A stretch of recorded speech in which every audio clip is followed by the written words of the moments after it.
Sementara itu ada kabar baik bagi masyarakat yang bercita-cita menjadi ASN. Jadwal pendaftaran CPNS 2021 segera dibuka.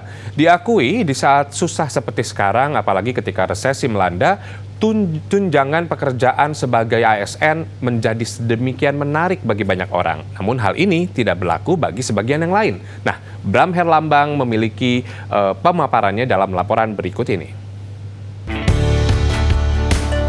Menjadi PNS di Indonesia memang seakan menjadi impian sebagian besar warga negara ini. Belakangan, profesi ini mulai diminati karena tunjangan dan juga seakan terbebas dari aturan ketenagakerjaan dalam Undang-Undang Cipta Kerja. Lalu sebenarnya apa saja fasilitas dan juga tunjangan bagi para ASN ini?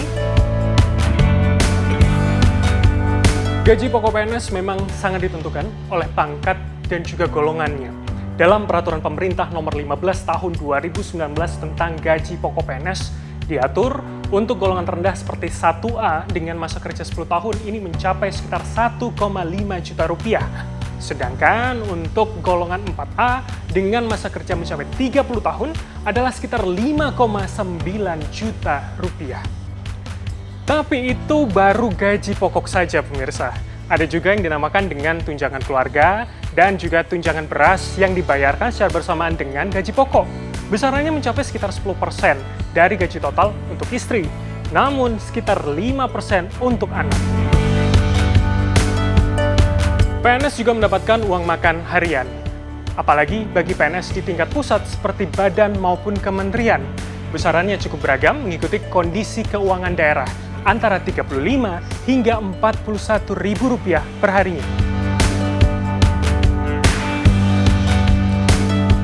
Ada juga yang disebut sebagai tunjangan kinerja atau insentif, dan bagi para guru ini disebut sebagai tunjangan profesi. Besarannya tentu akan sangat beragam, tergantung dari beban kerja, golongan, dan juga pangkat. Dari yang tertinggi sekitar Rp9.720.000, sementara yang terendah adalah Rp5.361.000. Tapi jangan dilupakan adanya tunjangan jabatan yang mencapai sekitar Rp350.000 hingga Rp5,5 juta. PNS yang lembur juga akan mendapatkan honor plus dengan fee proyek sesuai dengan ketentuan, ditambah dengan asuransi kematian, bahkan kecelakaan kerja.